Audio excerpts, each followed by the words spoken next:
But what I got clear on was one specialized skill. Just one. See, we get taught that we have to learn everything out there. That's not true.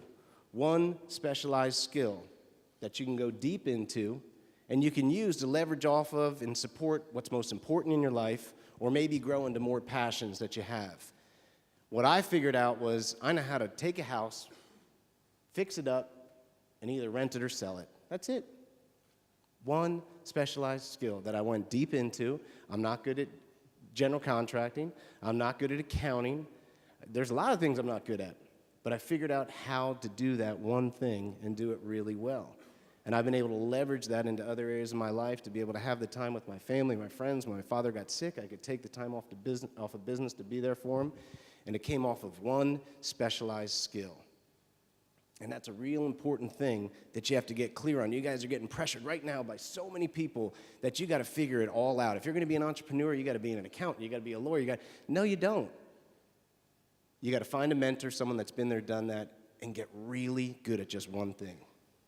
And if you're going to get good at that one thing, I guarantee you're going to run across the crabs in the bucket. Anyone know what crabs in the bucket is for our fishermen out there? Anyone else heard of the crabs in the bucket thing? Okay, you put crabs in a bucket, a couple of people out there have. If you put crabs in a bucket, and one of them says, I'm getting out of here, and he starts to actually try to get out of the bucket, the other crabs will actually grab him and pull him back down and say, hell no, you're not leaving. We're all going to be stuck in misery together. That's the crabs in the bucket. And I'm going to leave you guys with a quick crabs in the bucket story that hit me when I first started my real estate business 17 years ago. And then we can talk more in depth this afternoon. Because one of the biggest pleasures I've had working with American Dream U is some people, the real estate's the easiest. You guys have the VA loan, which I'd love to show you how to use. That's your first business partner. All these people out here in the real world, they have to find their first bit of money to start their first business. You guys have it through the VA. You've earned that. We're going to teach you how to use it. But also, if you're going to start using things, you got to get past the crabs in the bucket. Let me tell you a quick story about my crab in the bucket. So I went into real estate about 17 years ago with my best friend. We bought our first house, fixed it up, did real well with it, did a few more. We did about 5 or 6 houses. And a mentor of ours said, you guys have a real business here. You need to get some legal advice on setting up corporate entities and all that stuff. Don't even worry about that. That's not important right now. But he said, I heard there's a good attorney in town. He's the best in town. We're in a pretty ritzy area called Santa Barbara, California. We were buying properties in an area called Bakersfield, California, which is not ritzy, not fancy for some of you that know it.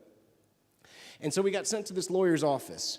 Now, I pull up to this lawyer's office. It's in the nicest part of town. I'm dressed in my new Quicksilver khakis and a shirt, barely a dress shirt. So I'm a little intimidated. My hair was a lot shorter, so maybe that gave me a little more confidence and a little more respect from him. We walk into his office. It's a grand office, big pictures and paintings on the wall. They tell us to sit down. We sit down. We get called in. Now, I go into this office, and I mean, this guy has been there, done that. He's got the oak desk. He's got the fireplace. It's a very distinguished-looking man. I mean, he looks like royalty. He says, come in, stand up, thank you, come in, let's sit down by the fireplace, tell me what you guys are doing.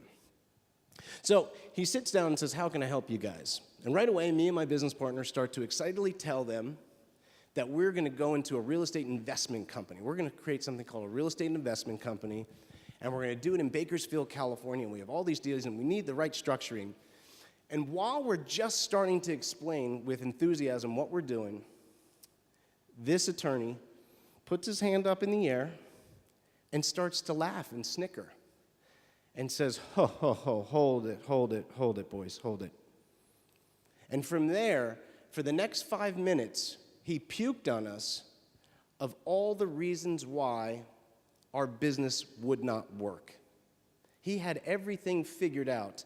Why Bakersfield was bad, why the air quality of cow shit was going to ruin the area and places. I mean, the reasoning was ridiculous. But this is coming from a high-powered attorney who looked like he had it all. His desk was worth more than my car. And he gave very substantial, very organized, and very confident reasons why our business would fail.